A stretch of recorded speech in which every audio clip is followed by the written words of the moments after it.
안녕하세요. 저는 딸아이 하나 있는 워킹맘입니다. 이혼해서 한부모 가정이고요. 이혼은 6년 전쯤 했어요. 친권까지 다 가져와서 아이에게 이제 아빠는 없지만 오히려 전보다 지금이 여러모로 나아요. 있어도 없느니만 못했던 남편이자 아빠. 언제 싸움이 터질지 몰라 불안했던 예전 가정보다는 저와 안정적으로 살고 있는 지금이 제 딸아이는 너무너무 행복하다고 합니다.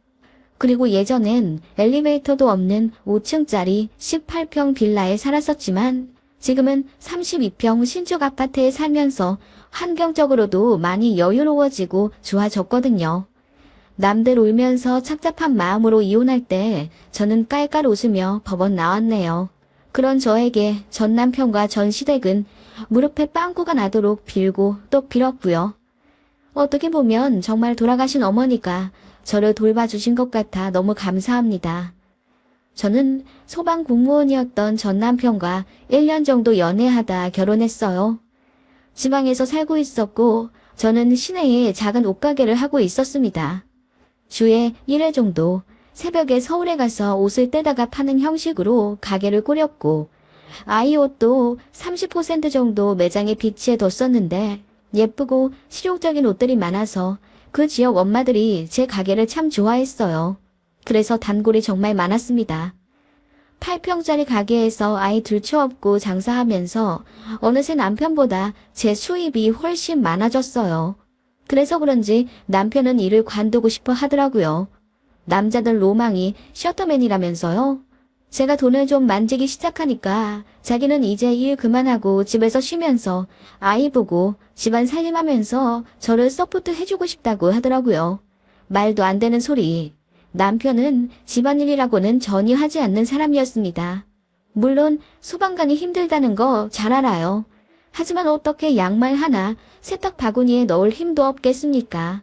그건 전부 의지에 달린 거죠. 남편은 문 열고 집에 들어오는 순간 그야말로 손 하나 까딱하지 않았어요. 양말도 아무데나 벗어놓고는 그야말로 자기 몸만 겨우 씻은 채 침대와 한몸이 되어 몇 시간이고 핸드폰만 봤습니다. 아이 낳기 전에는 그래도 방바닥 머리카락이라도 치우는 신용이라도 하더니 아이 낳고 나서는 더 안 하려고 하더라고요. 그래서 육아도 거의 제가 다 했고 밥, 설거지, 빨래, 청소 등 모든 가사일도 제가 다 도맡아 했어요. 안 싸웠냐고요? 당연히 엄청 싸웠죠. 치고 받고만 안 했을 뿐이지 징그럽게 많이 싸웠습니다. 달래도 보고 칭찬도 해줘가며 남편을 개조해보려고 했지만 남편은 늘 밖에서 일하는 게 얼마나 힘든지 알아? 상사 없이 일하는 너 같은 사람은 절대로 이해하지 못해. 게다가 난 공무원이라 나중에 연금도 나오는 몸인데 이런 내가 집에 와서 집안일까지 해야 되겠어. 라고 하더군요. 나는 노는 줄 알아? 출퇴근 시간만 자유로울 뿐이지 나도 아이 등하원 시키고 나면 반나절 내내 가게에 붙어있고 집에 오면 밀린 살림하느라 엉덩이 붙이지도 못해. 일주일에 한 번씩 새벽에 밤새가며 서울 갔다 오는 것도 너무 힘들고 우리 엄연한 맞벌이야. 그런데 어떻게 한 사람만 편하게 쉬어? 내가 쉬어야 밖에서 일을 하지. 그럼 관두게 해주든가. 너 돈 많이 번다고 유세 부리냐? 아무리 그래도 여자가 집안일도 더 하고 애도 더 보는 게 맞지. 뭐라고? 그리고 솔직히 말해서 결혼 네가 하자고 한 거잖아. 애도 네가 갖고 싶다고 했고 그러면 네가 더 책임을 져야 하는 거 아니니? 남편은 싸움 마지막에 늘 이런 식으로 제 입을 막아버리곤 했습니다. 네. 제가 남편한테 결혼 얘기를 먼저 꺼낸 건 사실이었거든요. 아이를 갖고 싶은 것도 저였고요. 등신 천치 같아 어린 시절에 제 싸다구를 때리며 정신 차리게 하고 싶을 정도로 저는 연애할 때 남편에게 푹 빠져 있었습니다. 빨리 가정도 꾸리고 싶었고요.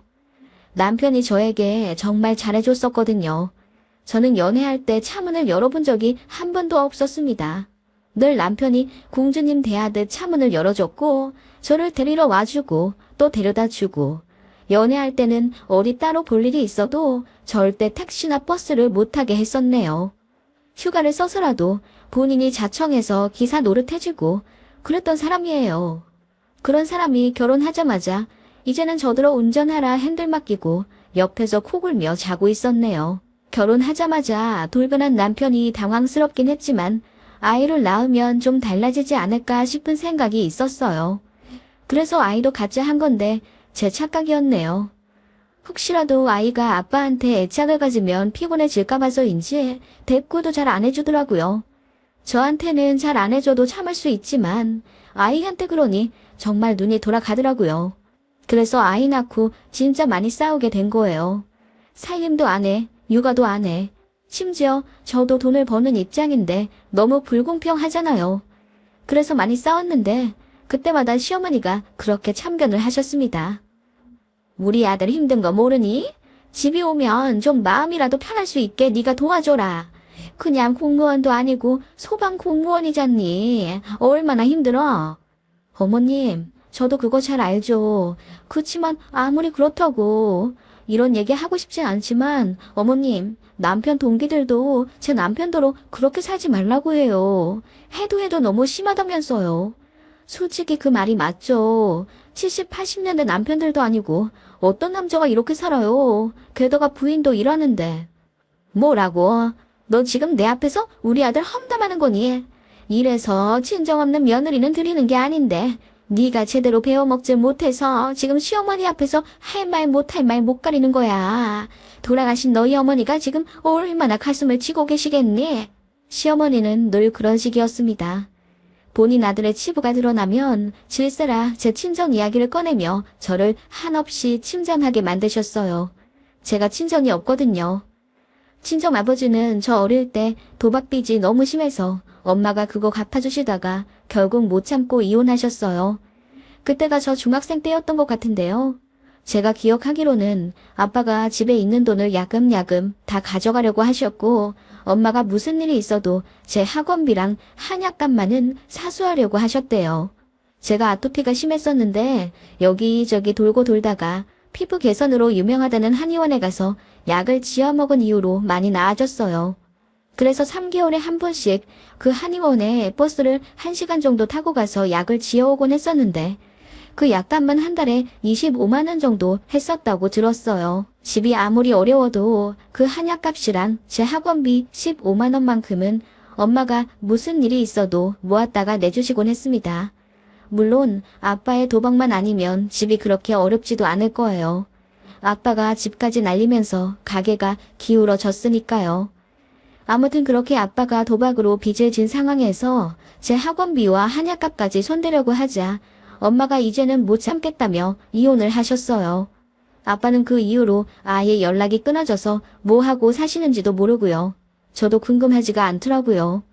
아무튼 그렇게 엄마랑 단둘이 살았는데 제가 대학교 졸업할 때쯤 사고가 나서 병원에 한 달 정도 누워 계시다가 돌아가셨습니다. 그때 엄마가 유언으로 꼭 좋은 사람 만나서 안정적인 삶을 살라고 말씀하셨어요. 엄마의 마지막 말을 지키려고 저도 나름 노력한 건데 역시 엄마처럼 남자 보는 눈이 바닥인 건지 이제는 다 지나간 일이니 이렇게 농담도 할 수 있네요. 아무튼 고르고 골라 결혼한 사람이 결국 그렇게 변하더라고요. 게다가 저에게 친정이 없다는 사실은 제 시댁에게 좋은 먹잇감이 되기에 충분했나 봅니다. 저는 사랑받는 며느리가 아니었어요. 나름 노력한다고 했는데도 제가 참 마음에 안 드셨나 봅니다. 이렇게 쟤도 저렇게 쟤도 제가 한참 모자란다며 앞에서 대놓고 우리 아들이 너무 아깝다라고 혀를 끌끌 차셨죠.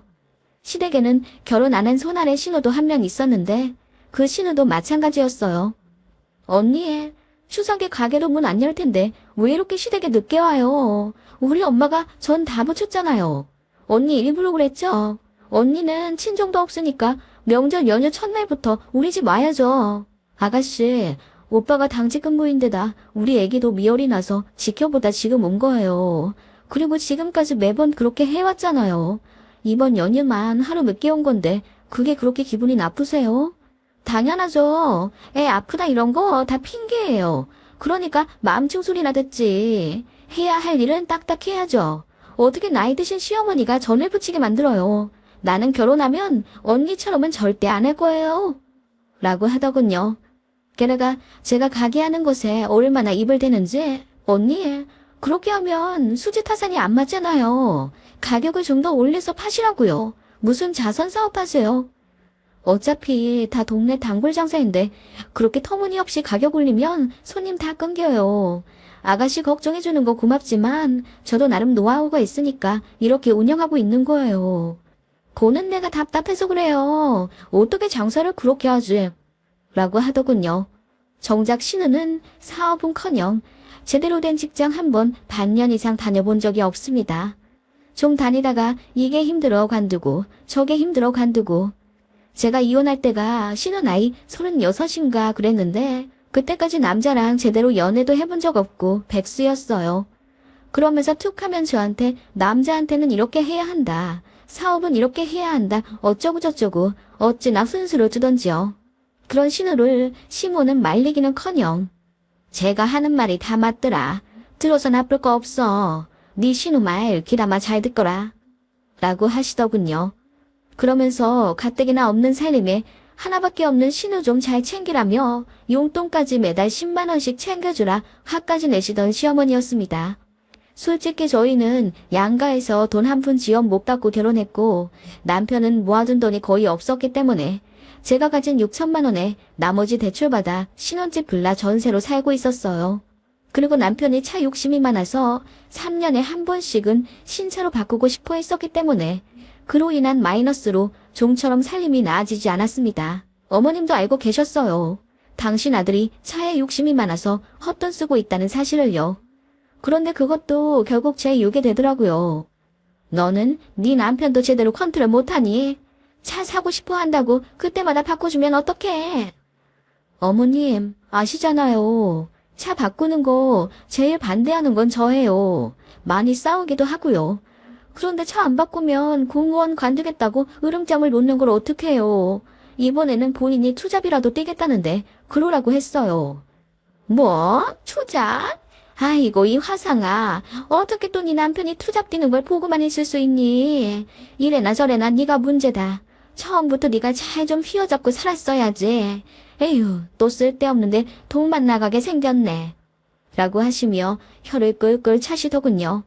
말로는 저더러 자기 아들 좀 잘 휘어잡고 살라고 하시지만 막상 제가 정말 휘어잡고 산다면 눈 뒤집혀서 난리치실 분입니다. 본인 아들이 직장에서 일 마치고 오면 집에서 푹 쉬게 하는 게 아내의 도리라고 하시는 분입니다. 그러면서 정작 시어머니 본인은 시아버지 생전 살아 계셨을 때 일 시켜 먹지 못해 안달이셨대요. 정말이지 못은 그 자체였던 분이고 시댁 식구들 모두 제 편은 단 한 번도 들어주지 않았던 사람들이라 저는 굉장히 학을 떼고 있던 상태였습니다. 그러던 와중 이혼을 결심하게 된 결정적인 일이 있었습니다. 저희 외가 쪽에서 재산을 정리하고 있던 와중 선산 하나가 남았었다고 하네요.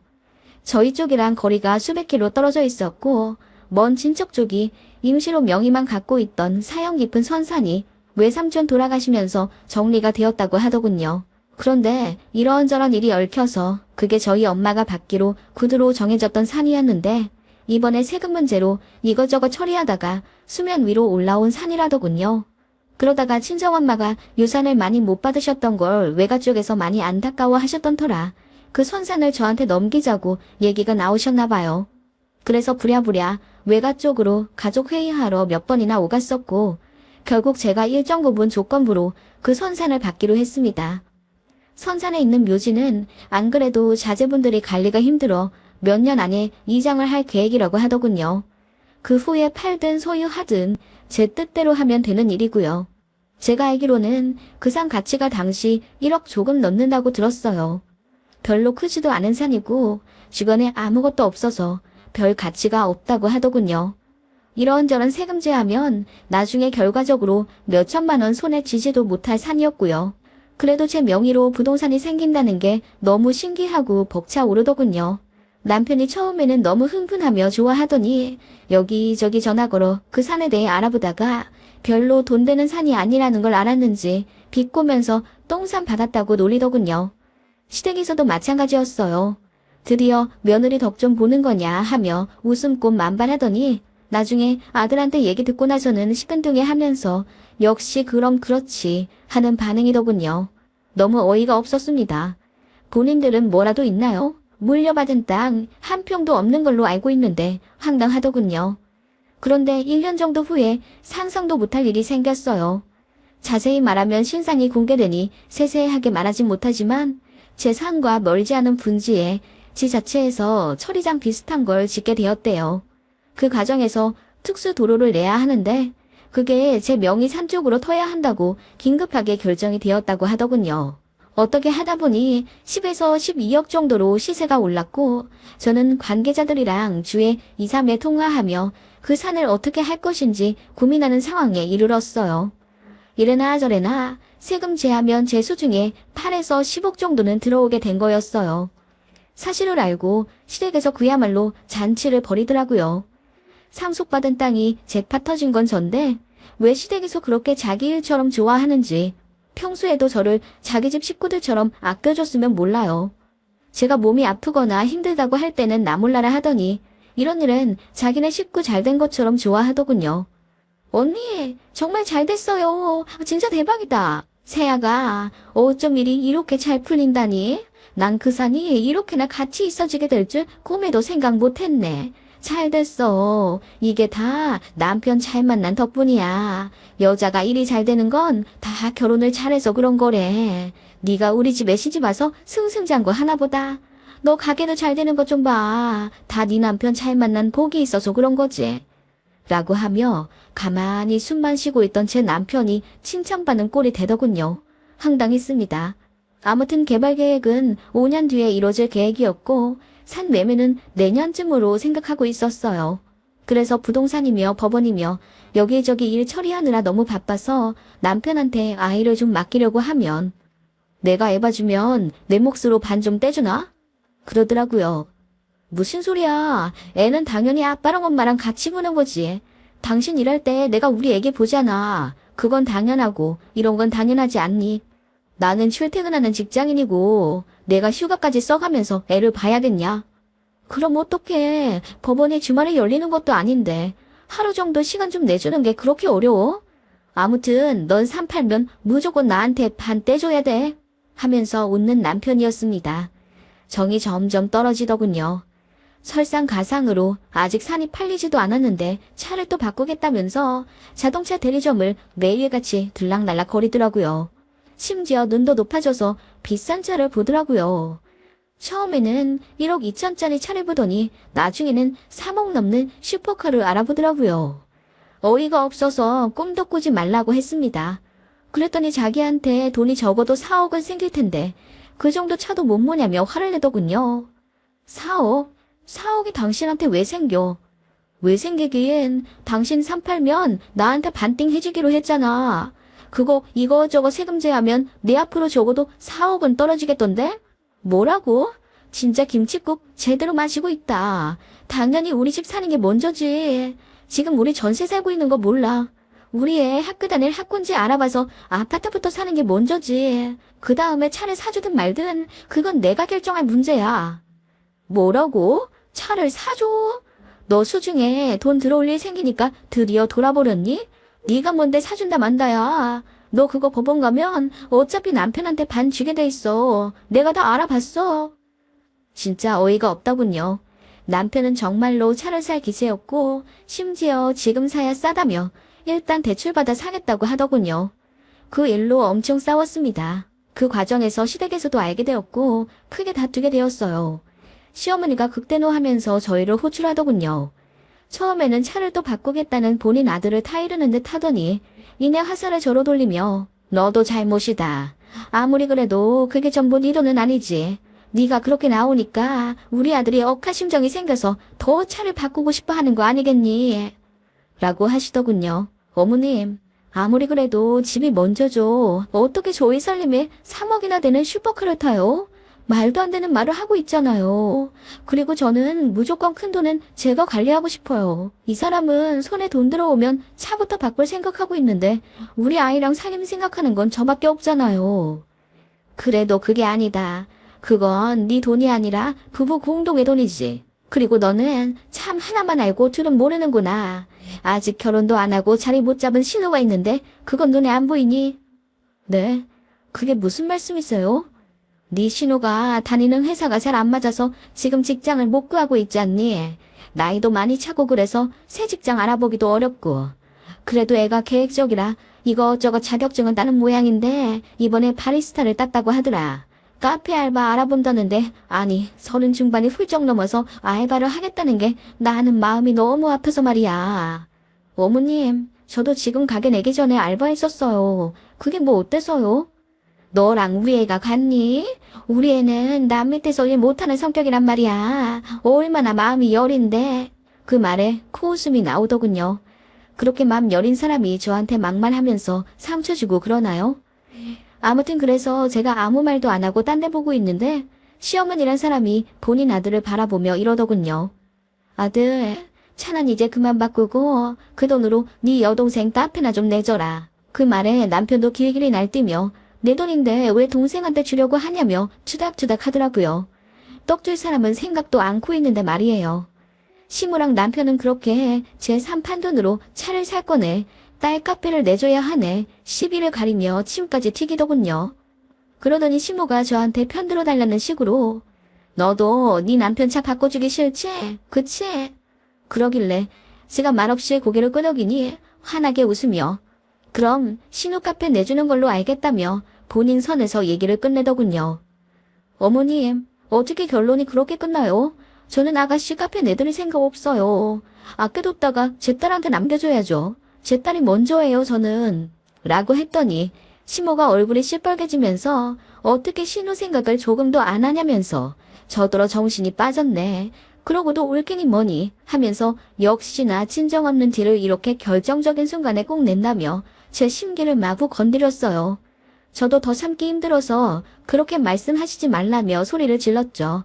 그랬더니 남편까지 덩달아 얼굴이 시뻘개진 채로 저를 한 대 때리려는 듯이 우리 엄마한테 막말하지 마라 이 미친년아 라고 하더군요. 그러더니 두 모자가 쌍으로 저한테 삿대질을 하면서 자기보다 돈 더 번다고 무시할 때부터 알아봤다면서 이번 기회에 이혼하라고 난리더군요. 그러면서 이혼하면 어차피 반띵이라면서 산을 팔자마자 이혼할 거라고 코웃음을 치더라고요. 정말 그때 모든 이성의 끈이 끊어진 느낌이었습니다. 그래, 이혼하자. 라고 제가 소리를 지르자마자 시무랑 남편이 놀란 듯이 저를 바라보더라고요. 사실 저도 이혼 가정에서 자랐고 결혼할 때는 친정이 없었기 때문에 큰 외로움을 느껴왔어요. 그래서 제 딸한테만큼은 엄마 아빠 둘 다 있는 정상적인 가정에서 자라기를 누구보다 바라왔고 그걸 잘 알고 있는 시댁이었습니다. 남편 역시 그걸 약점처럼 사용하던 사람이었죠. 본인이 아무리 개차반으로 살아도 제가 절대 이혼하지 않고 참고 살 거라는 걸 알고 있었어요. 제 입으로 이혼하자는 얘기는 단 한 번도 한 적이 없습니다. 사실 남편이 욱해서 이혼하자고 몇 번 했었는데 그때마다 제가 이혼은 안 된다며 빌었거든요. 그랬던 제가 처음으로 이혼하자고 했더니 충격이 어지간히도 컸나 보더라고요. 둘이 그렇게 아무 말 없이 토끼 눈을 뜬 채 저를 바라보더니 이윽고 미쳤다며 정신 차리라고 난리를 치더군요. 저는 정말 이혼할 생각이었어요. 그래서 바로 법원 가서 서류 가져오겠다고 차에 탔고 남편이랑 시모가 버선발로 달려나와 제 앞을 가로막았습니다. 저는 그러거나 말거나 시동 걸어 아이 들쳐안고 법원으로 달려갔고요. 가자마자 거기 구비되어 있는 이혼 서류들 종류대로 다 갖고 왔습니다. 그때 시어머니랑 남편이 뒤늦게 도착해 얼굴이 허해져가지고 저한테 막 달려오더라고요. 그러더니 제 손에 있는 서류들을 막 뺏고 난리가 나서 아이가 한 차례 울었습니다. 아이 우는 거 보니 저도 눈이 더 뒤집히더라고요. 그래서 지금부터 저랑 제 아이 몸에 손 조금이라도 대면 바로 경찰 신고하겠다고, 그러면 당신들 이혼할 때 더 불리하다고 소리쳤어요. 예전 같았으면 무슨 헛소리냐고 뭐라 할 텐데 보는 눈들이 많으니 뭐라 못하더군요. 그렇게 집 오자마자 저는 서류 작성했고 뒤늦게 집에 들어와 흥분해서 저한테 삿대질을 하는 남편한테 딱 한마디 했습니다. 이혼 생각 있어 없어? 그랬더니 남편이 자기는 죽어도 이혼 못하겠다고 하대요. 오케이, 알겠다고 하고 바로 변호사 선임했습니다. 어차피 협의 안 해줄 것 같아서 이혼 소송 준비했고 저는 남편이 그동안 집에서 손 하나 까딱 안 하고 육아와 살림을 전적으로 저에게 미룬 점, 그동안 차 자주 바꿔서 가게에 해를 끼친 점, 시댁 식구들의 폭언에 의한 스트레스 등 수많은 유책 증거를 준비해서 이혼 소송을 걸었습니다. 남편 쪽에서는 당황하더니 이윽고 질세라 자기네들도 변호사 구해서 맞서더라고요. 어떻게든 사내 팔기 전엔 이혼 안 하려고 질질 끌더라고요. 그런데 산 팔고 나서 이혼해도 남편 쪽엔 돈 넘어가는 거 없어요. 그쪽 변호사도 잘 알 텐데 모르는 척 하는 것 같더라고요. 그렇게 1년 정도? 자세히 다 말할 순 없지만 정말 진흙탕 싸움 그 자체였습니다. 저는 헤어진다는 슬픔보다는 빨리 이 일이 마무리되어서 마음이 편안해지길 바랄 뿐이었어요. 스트레스가 너무 심해서 소화도 안 되고 머리에 새치도 급격하게 늘더군요. 아무튼 결국 제가 승소했어요. 제가 증권도 다 가져왔습니다. 양육비 안 주겠다고 하길래요. 전세금도 제가 다 빼왔고 남편은 자기가 가져온 컴퓨터 한 대 달랑 겨우 챙길 정도로 그야말로 빈털터리가 되어 이혼하게 되었고 위자료 1200만 원에 차 할부금 4000만 원의 빚까지 남편이 다 가져가게 됐어요. 시어머니가 거의 무릎을 꿇다시피 하며 빌더군요. 그런 일들이 다 너에게 상처였니? 그런 말을 하지 그랬어. 내가 이제 너희들 사는 거 일체 관여 안 할게. 그럼 되지 않니? 니들만 잘 살면 나는 바랄 게 없다. 네가 지금 이렇게 이혼해버리면 우리 아들 어떡해. 너 정말 불쌍한 우리 아들 버릴 거니? 걔 지 손으로 할 수 있는 거 단 하나도 없는데 굶어 죽으란 소리야? 그렇게 아끼는 아들 어머님이 거두시면 되겠네요. 왜 저더러 그러세요?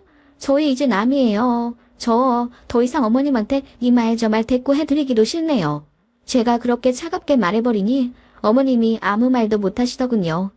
남편은 제 앞에서 눈물을 한 바가지 흘리며 제발 마음 좀 돌려달라 빌었고요. 그게 저희 결혼 생활의 엔딩이었습니다. 이렇게 끝날 줄은 정말 상상도 못했죠. 씁쓸했지만 그래도 마음이 비로소 편안해진 느낌이었습니다.